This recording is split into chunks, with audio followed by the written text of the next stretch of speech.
everyone! In today's video, I'm going to be showing you one of the greatest acts of nail engineering I have ever done because it is two things put together that make it super difficult. It is a aquarium spinner. So it spins and it's an aquarium and it does not leak miraculously. This is one of those where as I'm making it, I'm thinking, am I insane? Did I lose my mind when I decided to do this?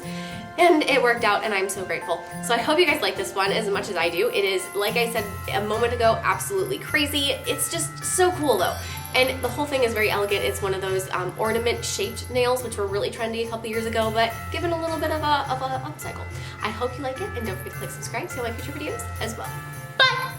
So we are going to begin by fitting our nail form to our nail. Now I'm going to be using my practice finger. If you too are going to be using a practice finger, then go ahead and make sure that as you're fitting this on, that you really press it up so that it doesn't leak around the sides. I know sometimes it's kind of hard to fit a practice form or a form onto a practice finger. So if you're using a finger or a fake finger, either way, get a form on there. If form is really necessary for this type of a style. And then I'm going to extend my nail bed down with some clear acrylic onto the nail form to blend that out. And I'm also going to find that first ornament shape. As I've got just the very start of it down, I'm going to place a piece of wire that has a long bar bead, a single long bar bead. That is necessary to make this whole process work. It has to be one single bead that is as long as you want your ornament to be tall. After you have that wire placed, then you're going to just secure it so that it doesn't go anywhere with a little more clear acrylic on top of it. And then after you have that, you have a base for your first ornament and you have this wire with a bead stuck into the nail that's falling off. The bead can come off for now. Go through and sculpt the very top ornament, the one that is the nail bed. I'm going to use a gold acrylic as kind of a background color. This is something that I did that I really was proud of this idea. I stuck my bead down to my nail form with some poster putty. I use poster putty all the time to hold things in place, and that worked out really well. I'm going to encapsulate the gold glitter that I used from about the cuticle until halfway down. And then I'm going to grab my purple acrylic that is going to be my ornament color throughout, and I'm going to sculpt that first one. I'm going to extend it so it's not just the shape of the free edge. I'm going to drop down the side walls to create that ornament roundness on the sides. Anytime you're sculpting something that is more of an extreme shape or something a little bit on the crazy side and you're using a nail form, make sure that you pay attention to the numbers and the guides that are on the sides of your nail form when you're sculpting down the side walls so that you can make sure that it is at least close to symmetrical. So you can think to yourself, okay, I'm going to this black line on this side, and then know in your head that you have to go to that same size, that same spot on the other side of your nail form. For my first ornament, I'm going to make a fairly good circle shape on the bottom, but then bring it down into a slight point and then add a second circle at the top of it, almost like a funky little snowman with a pointy butt. And then after we have that first one started, I'm going to add a third one. So it really is like that funky snowman. And then I've got this kind of the basic shapes of these ornaments as far as their perimeter goes. Go back through with more of your purple acrylic or whatever color you're using for your ornaments and just round them off. You don't want them to look flat. You want them to look bulbous. So add a couple more beads over the top of it.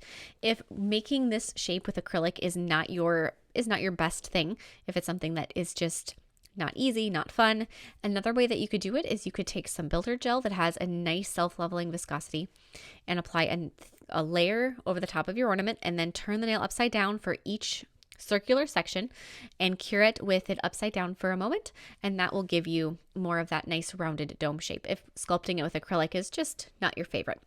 After that ornament has cured completely, slide your bead all the way up so that it touches the bottom of that ornament, and then you're going to sculpt your third and final piece on the bottom. So think of that bead as a placeholder for your second ornament, which is going to be the one that spins and the one that's the aquarium. So you've got your first ornament that's the largest, and then you're going to have that middle one and then this one on the very tip of the nail. For the one on the tip, make sure that as you're sculpting it, you get very close to your large gold bar bead without actually touching it. You want to make sure that there is at least something of a gap so that it doesn't hold that bead still in place. You also want to make sure that there is enough space around the bead that it will spin freely without getting caught up on anything. So it's a balance of finding exactly how close you can get those other two ornaments without hindering your spinning capabilities of the spinning ornament. Once all of that has been sculpted, go ahead and remove your nail form and then very carefully file this into shape. When you're filing your last ornament, try to hold your wire with the bead as tightly as you can so that you don't bonk it and bend it. If it bends too many times, the wire will eventually break, so you want to be careful and not overdo it. But just very carefully file everything if it needs it. Depending on how it's sculpted, it may not really need it. I am a perfectionist, as I am, and so I decided it really did need a little bit of filing. To make your ornament that will be the aquarium spinner, grab an eyedropper that's slightly rubbery feeling and apply some builder gel around the top of it. So around that domed end of the eyedropper, just apply a nice even layer. You may want to apply 2 coats depending on how thick your builder gel is. After that's done, cleanse it. After it's done curing, I should say. Cleanse it with some isopropyl alcohol or gel cleanser. Buff the surface of it while it is still on the eyedropper to smooth it out if there's any lumps or bumps or weird spots on it, just to make sure it's nice and even. And then press in on the eyedropper and slowly release that half circle, that half dome. After it's been taken off of there, cleanse the inside of your little half ornament. Straighten out the top edge and make a second one of these half ornaments. So you should have 2 bowl shapes that hopefully when you put them together form a complete little sphere. So file the edges off the first one, file the excess off of the second one, and just kind of match them up, see if they look like they're the right size, and then take a little more off. When you're filing away the extra, make sure you just do it slowly and continually check to make sure that they fit.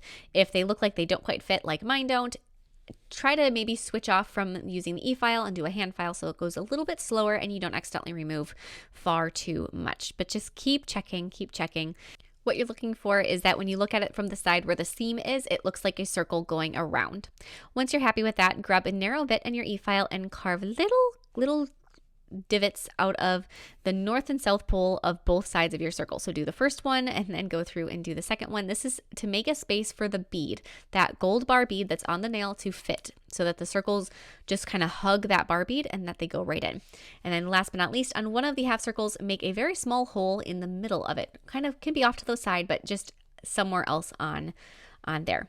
Now I'm going to hold my first half circle onto my bar bead and I'm going to secure all of the gaps that are on that part of that connection with clear acrylic. So fill in underneath the bar bead and around the bottom. Then grab your glitters that you're going to fill your ornament with. I'm going to use some bigger gold flakes and then some really fine, very pretty purple. And add whatever amount of glitter you want in your ornament into that bottom half circle. Dust off any if it happens to be on the edge of the circle. Apply some nail glue to that area where the 2 pieces will attach together. And then grab your other piece of your ornament and set it on top and hold that snugly in place until it sets and you can feel that it's grabbing. Then with more of your clear acrylic, fill in every single gap you can possibly find with the exception of that small hole that is drilled through the top half of your ornament. And that's the other thing. Make sure that the half that you'd put the hole through is facing up so that your glitter doesn't fall out the bottom as you are doing all of these other parts of this construction. Go around your ornament in 360 degrees, filling in all of that side seam. Make sure that you fill in the top and the bottom where the upper circle attaches to the bead, and make sure that you just continue that actually around the bottom so that in case there was any spots that were missed when you were filling in the gaps on the bottom part of the ornament on that first half circle that you attached, that they get filled too. Because if it starts to leak, it's kind of a mess and it's hard to fix. So do everything you can to prevent that problem. I'm now going to grab a little container of some vegetable oil and I'm going to grab a syringe and I'm going to fill my syringe with the oil. This is a very, very fine needled syringe and so it does not really want to suck up the vegetable oil. It's a process and it does take a little bit of time if you have that same situation. But then I'm going to fill in my ornament. I'm going to put the needle of the syringe into the hole that we made and then I'm going to slowly inject my ornament with the oil. Keep doing this until it goes all the way up to the top. Once it does, cleanse your ornament so that there's no oil on the exterior, and then grab some clear acrylic and cap that hole so that it will not leak.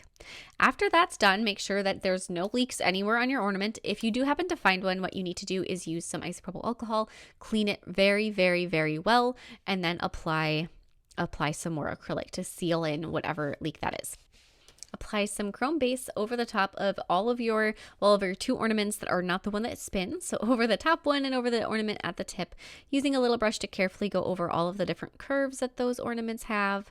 And then after you have that chrome base cured, grab some purple chrome powder and burnish that into the surface of those areas. And this makes it look even more of an ornament because there's so many ornaments that have the metallic finish, and this just really sells it. Plus, it is just simply so beautiful. I'm going to use a little tiny piece of a makeup sponge and just kind of really press it into all of those small spots on the ornaments, especially around kind of the corners of the top one that can get a little bit stuck. Now, without no other top coat needed, go back to your chrome base and a small brush and paint some details onto your ornaments. So the chrome base that I'm using is one that it's essentially a no wipe top coat, but is specifically formulated to really hold chrome powder well. And so if you have something like that, obviously go ahead and use it. If you don't, a no wipe top coat should do the trick as well, as long as it's one that you've used in the past and you know that works well with chrome powder.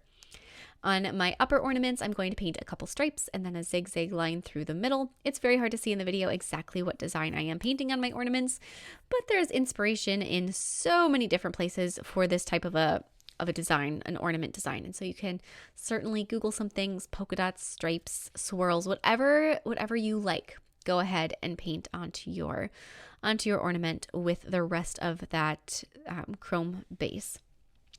After you've done this with the top one, you may consider doing one at a time, just so that sometimes with different top coats, if you don't cure it fairly quickly, the top coat will run together. It'll kind of shift in position. And if you want your lines to be really crisp, you may consider curing it a couple different times so that it can set each section in place before you move on. If you know that your products aren't going to do that, there's no need, but it's a kind of a backup plan in case you're not sure. But after that's done, I'm going to grab gold chrome powder, and this is like a white gold, and I'm going to be burnishing that into all of my ornaments again.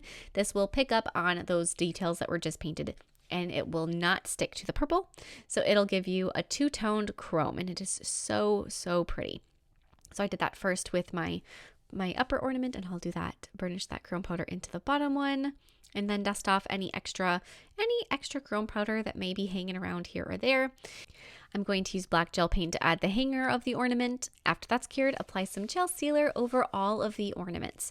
If you are concerned about applying gel sealer over the top of your ornament spinner while you're doing the rest of it, just in case any of it were to touch and make it so that your spinner no longer spun because it sealed it together, do the top and the bottom ornaments first, and then after they have cured, then come back and do the spinner. Take this nice and slow. Don't rush the process of applying top coat to it. It will spin as you're working on it, so just take it easy. Make sure you look at all sides of it once you're done to make sure that everything did get that layer of top coat, because it really makes a difference in the clarity and how you see the glitter and the insides, that it needs to have that nice complete layer of a shiny product over the top of it. Once you are happy with it though, do make sure that you cure it from both sides. So cure one way and then either flip the finger over or spin it 180 degrees so that the other side of the ornament spinner is facing up, so that it is fully cured all over, all the way around in a nice little circle. And this is just so cool. I wouldn't say that I'm an expert by any means on making aquariums, and so anytime I do try to make one, I'm always like, oh no, is this going to be a huge mess? And I'm so happy with the way this one turned out. I absolutely love the concept. I hope you guys like it too, and I will see you all next time. Bye!